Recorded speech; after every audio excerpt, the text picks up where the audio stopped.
तो आज हम शुरू करने वाले नेक्स्ट लेक्चर, जिसमें हम कल वाले जो MCQ हुए थे 16, उसके आगे बात करते हैं, जिसमें पूरे जो चैप्टर 1 है फिजिक्स का, उसमें पूरे 20 MCQ हैं, जिसमें से हमने 16 डिस्कस कर लिए थे। बच्चे हैं 4 MCQ, उनको और डिस्कस करते हैं, फिर क्वेश्चन लेते हैं न्यूमेरिकल वाले। ठीक है, तो आज सवाल नंबर कौन सा है? 17। तो 17 सवाल को हम कैसे करेंगे, थोड़ा ध्यान दें। कह रहा है कि श्वेत प्रकाश के 7 रंगों में किस रंग की तरंग दैर्घ्य सबसे अधिक है?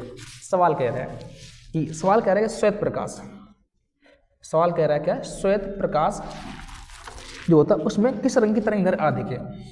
श्वेत प्रकाश में किस रंग की तरंग दैर्घ्य अधिक है? तरंग दैर्घ्य अधिक है। इसके 4 ऑप्शन है। ठीक है, बाकी ये सवाल आपको नीचे दे दिया जाएगा लिख करके। ठीक, इसमें जो ऑप्शंस लिखे हैं वो लिखे हैं बैगनी। नंबर 2 ऑप्शन क्या है? हरा। नंबर 3 ऑप्शन क्या है? लाल। एंड नंबर 4 ऑप्शन क्या है? पीला। 4 ऑप्शन क्या है? पीला। देखो सवाल हमसे कहा कि श्वेत प्रकाश, देखो श्वेत प्रकाश क्या होता है? श्वेत प्रकाश बोलते हैं, इसे बोला करते हैं व्हाइट लाइट। श्वेत प्रकाश इसे कहते क्या है? White light. ठीक है, यानी व्हाइट कोई लाइट होती है, ये 7 रंग का मिक्सिंग होती है। यहाँ से 7 रंगों का समूह होता है। 7 रंगों का क्या होता है? समूह होता है। कौन सा? श्वेत प्रकाश। ठीक है, इसमें रंग होते हैं, उसको शॉर्ट में बोलते हैं विबग्योर बोलते हैं शॉर्ट में इसको। ठीक है, violet, indigo, blue, green, yellow, orange और रेड। इन सब में क्या होता है? इन सब में जो सबसे ज़्यादा तरंग दैर्घ्य होती है उसका क्रम बनता है, पैटर्न वो ऐसे बनता है, यहाँ से ऐसे करके विबग्योर, VIBGO और R। यानी इसकी तरंग दैर्घ्य है उसको बेटा लेमडा कहते हैं। तरंग दैर्घ्य बोलते क्या? लेमडा। तो इसका जो लेमडा है R का, वो लेमडा सबसे ज़्यादा होता है, इसका लेमडा ज़्यादा। तो ये लेमडा घटता हुआ क्रम होता है यहाँ से, यानी ये जैसे नीचे आएंगे उसमें तरंग दैर्घ्य घटती है। तरंग दैर्घ्य का कौन सा क्रम? घटता क्रम। यानी कि सबसे ज़्यादा तरंग दैर्घ्य लाल रंग की, उससे कम ऑरेंज की, उससे कम येलो की, सबसे कम किसकी? बैगनी की, जिससे बोलते हैं वायलेट। इसको बोला करते हैं बैगनी रंग। इसका मतलब क्या है? जो सबसे ऊपर होगा उसकी तरंग दैर्घ्य सबसे ज़्यादा होगी, उसके नीचे वाले की तरंग दैर्घ्य और कम होगी, नीचे वाले की तरंग दैर्घ्य और कम होगी, और करते करते जो बैगनी है इसकी तरंग दैर्घ्य सबसे कम होगी। तो ऑप्शन क्या होना चाहिए कि श्वेत प्रकाश में किस रंग की तरंग दैर्घ्य सबसे अधिक होती है? तो कौन सा होना चाहिए? लाल, क्योंकि जो लाल रंग है वो कहाँ सबसे ऊपर है। आया पक्का समझने? इसीलिए इसका प्रतिघटन कम होता है, क्योंकि तरंग दैर्घ्य क्या है? ज़्यादा। तो ध्यान रखिएगा यहाँ से क्या कि लाल रंग की तरंग दैर्घ्य सबसे अधिक होती है, बैगनी रंग की तरंग दैर्घ्य सबसे कम होती है। ठीक है, ये हो गया सवाल। ठीक, इसको बना लीजिए पैटर्न को। यानी जैसे आप ये ऊपर से नीचे आएंगे तो आपकी तरंग दैर्घ्य का जो क्रम है वो घटता हुआ चला आएगा। ठीक है, अच्छा बताया इसको। चलो अगला सवाल है सवाल नंबर 18। सवाल नंबर कौन सा? 18 नंबर हमसे सवाल कह रहा है कि चंद्रमा के तल से देखने पर आकाश दिखाई देगा। सवाल क्या है? चंद्रमा, यानी अगर हम मून से चंद्रमा के तल से आकाश दिखाई देगा। ऑप्शन नंबर 1 लाल, ऑप्शन नंबर 2 हरा, ऑप्शन नंबर 3 काला, एंड 4th ऑप्शन क्या है? नीला। देखो वैसे अगर आपसे कहा जाए कि अभी आसमान का रंग कैसा होगा तो आपके मन में आएगा नीला होगा। ठीक है, बट अगर हम बात करते हैं चंद्रमा से, चंद्रमा की जगह सवाल में हो सकता है अंतरिक्ष लिख के आ जाए। क्या लिख के आ जाए यहाँ पर? अंतरिक्ष लिख के आ जाए, हो सकता है सवाल में चंद्रमा ने को अंतरिक्ष बोल दे। ठीक है, ये फिर स्पष्ट बोल सकता है। ठीक है, तो होता है यहाँ से क्या है कि धरती से देखने पर जो आकाश है उसका रंग कैसा होता है? नीला, लेकिन वास्तविक दुनिया आकाश का रंग कैसा होता है? काला। यानी अगर आप चंद्रमा में देखते हैं फिर देखते हैं कहाँ से? अंतरिक्ष से। तो अंतरिक्ष से या चंद्रमा के तल पर देखने पर जो आकाश होता है वो कैसा होता है, काला। तो अगर आपसे कहा जाए कि आकाश का वास्तविक रंग क्या होता है, तो वास्तविक रंग क्या होता है, काला। हमें दिखता है किसका, नीला, क्योंकि यहाँ होता है प्रकाश का प्रकीर्णन। तो प्रकाश के प्रकीर्णन की वजह से जो आकाश है उसका रंग नीला दिखाई देता है, जबकि आकाश का रंग कैसा होता है, काला। ठीक है। अगर क्वेश्चन यहाँ पे लिखता है चंद्रमा, ये तो बोल सकते हैं यहाँ पे क्या, अंतरिक्ष। ये अंतरिक्ष से देखने पर आकाश का रंग कैसा दिखाई देता है, तो कैसा दिखाई देता है, काला। यहाँ से कैसे दिख रहा है, नीला, क्योंकि यहाँ पे क्या होता है, प्रकाश का प्रकीर्णन। तो प्रकाश के प्रकीर्णन की वजह से, किसके, प्रकाश के प्रकीर्णन की वजह से, प्रकीर्णन के कारण आकाश का रंग कैसा दिखाई देता है, नीला दिखाई देता है, जबकि कैसा है वास्तव में, काला। तो ये सही नहीं, ये सही नहीं, ये सही नहीं, कौन सा नंबर है, तीसरा number is the right answer. कैसा दिखाई देता है, काला। चलिए अब क्वेश्चन नंबर कौन सा लेते हैं, 19 नंबर, 19 नंबर। ठीक है। ये सारे क्वेश्चन आपके बोर्ड के हिसाब से बहुत इंपॉर्टेंट है, जिसमें से 20 MCQ में से प्रकाश में 2-3 MCQ फंसेंगे इसी से। इसको आप ध्यान से सेव कर लें वीडियो को, ये तो फिर आपकी जो क्वेश्चन हैं उनको कॉपी में नोट कर सकते हैं। ठीक है। वैसे ये PDF आपको दे दी जाएगी, आप इसको डाउनलोड कर लीजिएगा। सवाल नंबर कौन सा, 19वां सवाल हमसे कह रहा है कि जब श्वेत प्रकाश कांच के प्रिज्म में से गुजरता है तो न्यूनतम विचलन होता है। अच्छा देखो, कह रहा है कि जब श्वेत प्रकाश वही व्हाइट लाइट, ठीक है, श्वेत प्रकाश प्रिज्म में से गुजरता है, प्रिज्म में से गुजरता है, तब न्यूनतम विचलन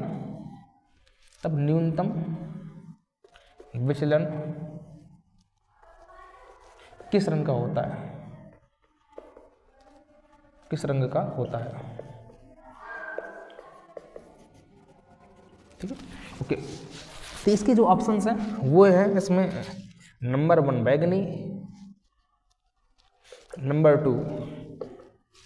2 में लाल, एंड थर्ड ऑप्शन इसका है नीला, एंड फोर्थ ऑप्शन क्या है इसमें, इसका हरा।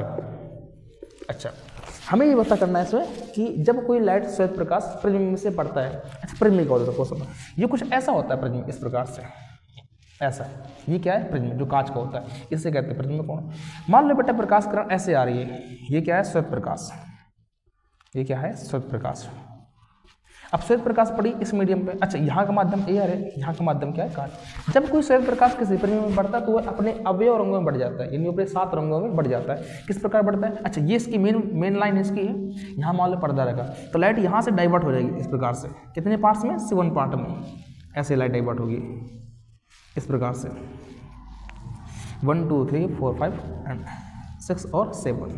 फिर लाइट यहाँ से और बैंड होगी, ठीक है, इस प्रकार से लाइट और बैंड होगी। ठीक है, यहाँ से पहले होती है यहाँ से VIBGY O और R। अच्छा विचलन बोला करते हैं सिंपल सा, ये जो आपतित किरण है, अब देखो ये जो एंगल होता है यहाँ से, इसको पीछे मिला आपतित किरण और कौन से, निर्गत किरण, इसको बोला करते हैं निर्गत किरण। इनको जो मिला है पीछे को, तो इससे बनता है एंगल, ये एंगल कौन सा बना, डेल, इससे बोलते हैं विचलन कोण, बनता है इस प्रकार से, इसे कहते हैं क्या है, विचलन कोण, विचलन कोण, इसे बोलते हैं डेल R। ठीक है, चूंकि लाल का विचलन है। देखिए बैगनी का तो इसका विचलन और बड़ा होगा, चूंकि एंगल अब यहाँ से बनने वाला है, यहाँ से मिला तो एंगल ये वाला बनेगा, ये वाला एंगल और बड़ा हो जाएगा।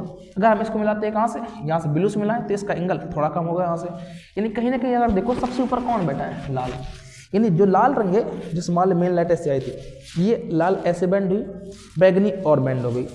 अच्छा जो लाइट जितनी डाइवर्ट हो रही है उसका विचलन उतना ज़्यादा होना चाहिए।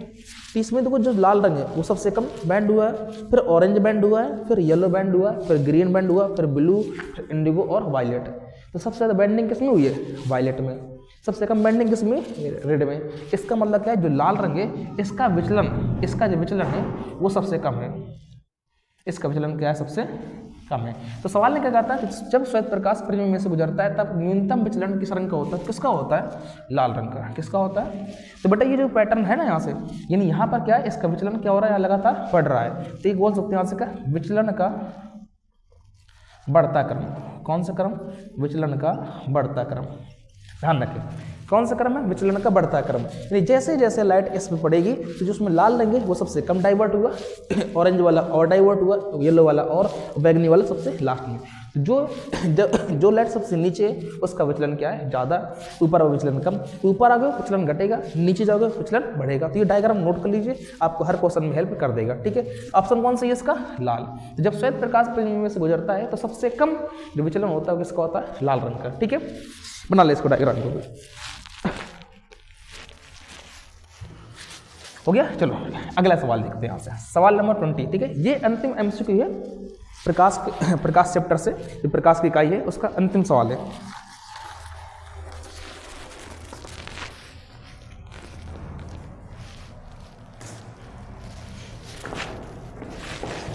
तो अगला सवाल कौन सा? 20वां नंबर का। ठीक है, अच्छा ये क्वेश्चन वैसे बोर्ड में है नहीं, फिलहाल देख लीजिए ऐसे ही। कह रहा है सर्वप्रथम किस वैज्ञानिक ने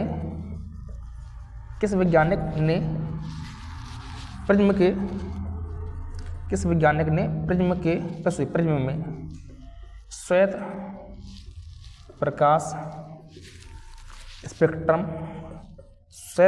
स्पेक्ट्रम प्राप्त किया।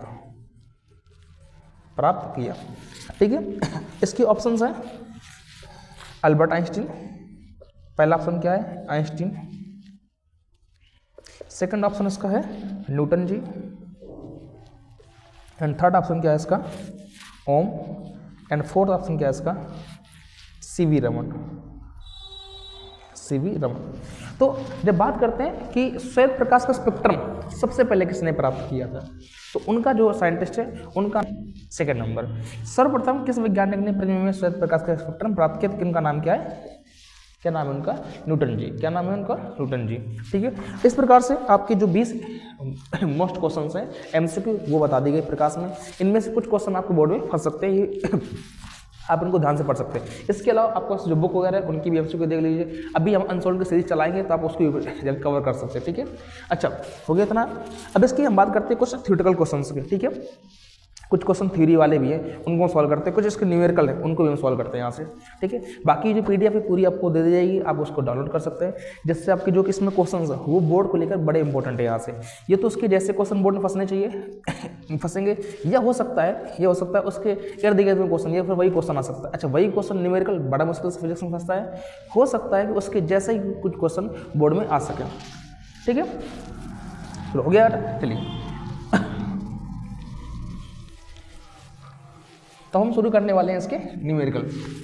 चलिए, तो इसमें जो न्यूमेरिकल है यहाँ से, इसमें बेटा जो पहला अति लघु, कौन सा? अति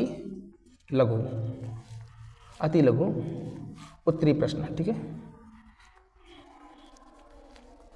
चलो तो ये पूरी पीडीएफ आपको सॉल्व कराई जाएगी। इसमें प्रकाश का पूरा कंटेंट है जो एग्जाम में आ सकता है। ठीक है, थ्योरी भी है, एमसीक्यू भी है, न्यूमेरिकल भी है। अभी हम सॉल्व करते हैं कौन से? अति लघु, जिसमें कुछ छोटे छोटे सवाल होंगे, जिसमें कुछ थ्योरी का भी होगा, कुछ न्यूमेरिकल वाला पैटर्न भी होगा। चलिए पहला सवाल इसका कह रहा है कि प्रकाश का अपवर्तन किसे कहते हैं? स्नेल का नियम भी लिखिए। ठीक है, प्रकाश का अपवर्तन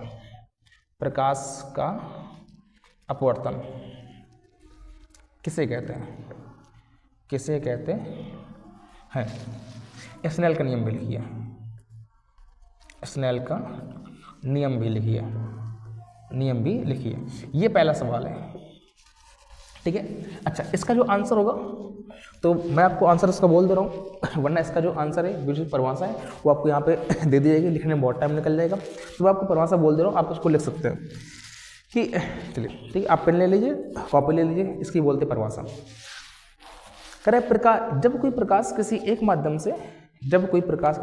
माध्यम से दूसरे माध्यम में प्रवेश करता है तो वह अपने मार्ग से हट जाता है, फिर अपने मार्ग से विचलित हो जाता है, यह घटना प्रकाश का अपवर्तन कहलाती है। फिर सुन लीजिए इसको, बड़ी छोटी सी परिभाषा है। जब कोई प्रकाश किसी एक माध्यम से किसी दूसरे माध्यम में जाता है तो वह अपने मार्ग से विचलित हो जाता है, इस घटना को प्रकाश का अपवर्तन कहते हैं। ठीक है, इसका बनना डायग्राम, तो परिभाषा मैंने बोल दिया, आप लिख लीजिए, डायग्राम यहाँ समझिए। जैसे मान लो बेटा ये कोई लाइन है मेन, ऊपर एक माध्यम वन है, ऊपर कोई माध्यम एक है, नीचे कोई माध्यम दो है, ऊपर एक माध्यम, नीचे कोई माध्यम दूसरा है। ये इसका नॉर्मल है, ये क्या इसका नॉर्मल, ये सतह है, ये क्या है, एक ऐसी सतह है जहाँ से मीडियम अलग अलग हो रहा है। ये क्या है, इसका अभिलंब, ये अभिलंब है। मान लो बेटा कोई प्रकाश किरण इस प्रकार से आ रही है, ऐसे मान लीजिए कोई किरण इस प्रकार से आ रही है, इसे बोलते हैं आपतन कोण आई, इसे बोलते हैं क्या है, आपतन कोण आई। तो बेटा ये कौन सा कोण हुआ, आपतन कोण, यहाँ लग देते हैं आपतन कोण।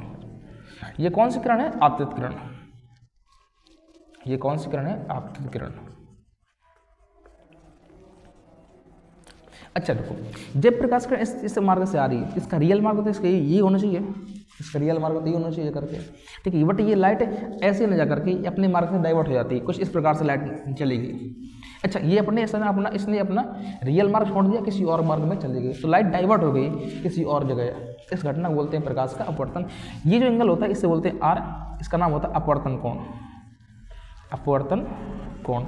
ये इसको बोला करते हैं अपवर्तित किरण, अपवर्तित किरण, इसे बच्चों बोलते क्या है, अपवर्तित किरण, ठीक है। ओके, जिस भी पॉइंट से सतह के जो सरफेस है, इस सरफेस के जिस पॉइंट से लाइट डाइवर्ट होती है उसे बोला करते हैं आपतन बिंदु। इसका नाम क्या है, आपतन बिंदु। इसका नाम बच्चों क्या है, आपतन बिंदु, ठीक है।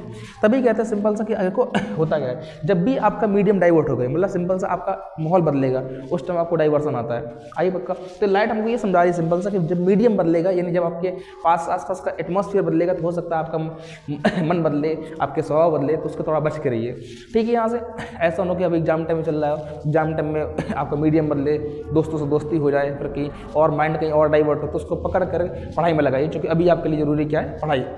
बोर्ड परीक्षा आने वाली है, ठीक है। तो सिंपल से क्या होता है, जब कोई प्रकाश किरण किसी एक माध्यम से किसी दूसरे माध्यम में प्रवेश करती है, तो वह अपने मार्ग से, अपने वास्तविक मार्ग से हट जाती है, किसी और मार्ग में चली जाती है। ये घटना होती है प्रकाश का अपवर्तन। इसका ही देखो, ये परिभाषा होगी, इसका ये डायग्राम बनाया जाएगा। अच्छा, फिर क्या है, स्नेल का नियम। तो नीचे लिखते हैं स्नेल का नियम। तो हेडिंग क्या होगी, हेडिंग क्या होगी, स्नेल का नियम, स्नेल का नियम। अच्छा, नियम समझ लीजिए क्या है। यहाँ से नियम कह रहा है कि आपतन कोण की ज्या क्या बोलते हैं, साइन, आपतन कोण की ज्या साइन आई व अपवर्तन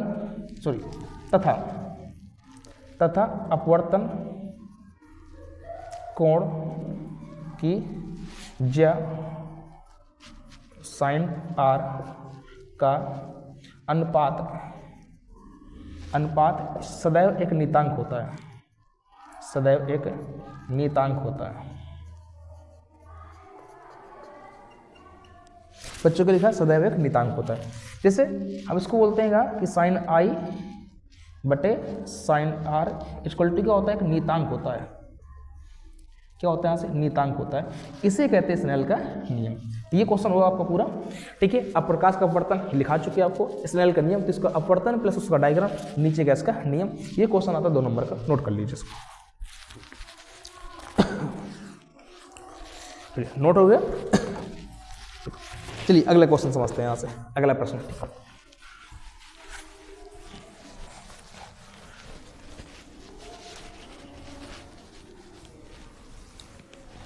चलिए शुरू करें।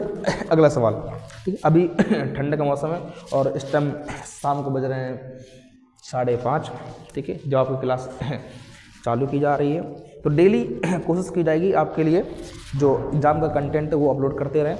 इसके जो मेन इंपॉर्टेंट क्वेश्चंस हैं, कुछ थ्योरेटिकल क्वेश्चंस हैं, कुछ न्यूमेरिकल हैं, कुछ एमसीक्यू भी हैं, वो आपको लगातार देते रहें, ताकि आपका बोर्ड में और अच्छे मार्क्स आ सकें, ठीक है।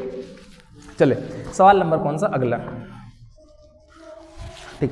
तो शुरू करते हैं। कह रहा है रेखीय आवर्धन को परिभाषित कीजिए। अगला सवाल कह रहा है कि रेखीय आवर्धन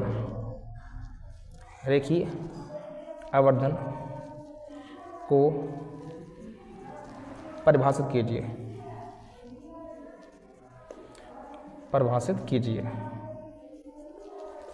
ये एक सवाल है, ठीक है।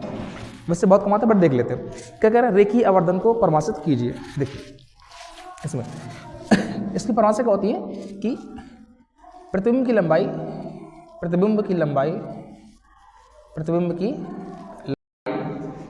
तथा वस्तु की लंबाई ओ की अनुपात को रेखीय आवर्धन कहते हैं। रेखीय आवर्धन कहते हैं बच्चों, रेखीय आवर्धन कहते हैं। ठीक है, इसका प्रतीक कैपिटल एन होता है। ठीक, इसका जो सूत्र होता है, सूत्र होता है यहाँ से कैपिटल एम बराबर आई अपॉन वो, ये क्या है, रेखीय आवर्धन का फॉर्मूला। ठीक, इतनी सी परिभाषा से। ठीक है बच्चों, नोट कर लीजिए इसको।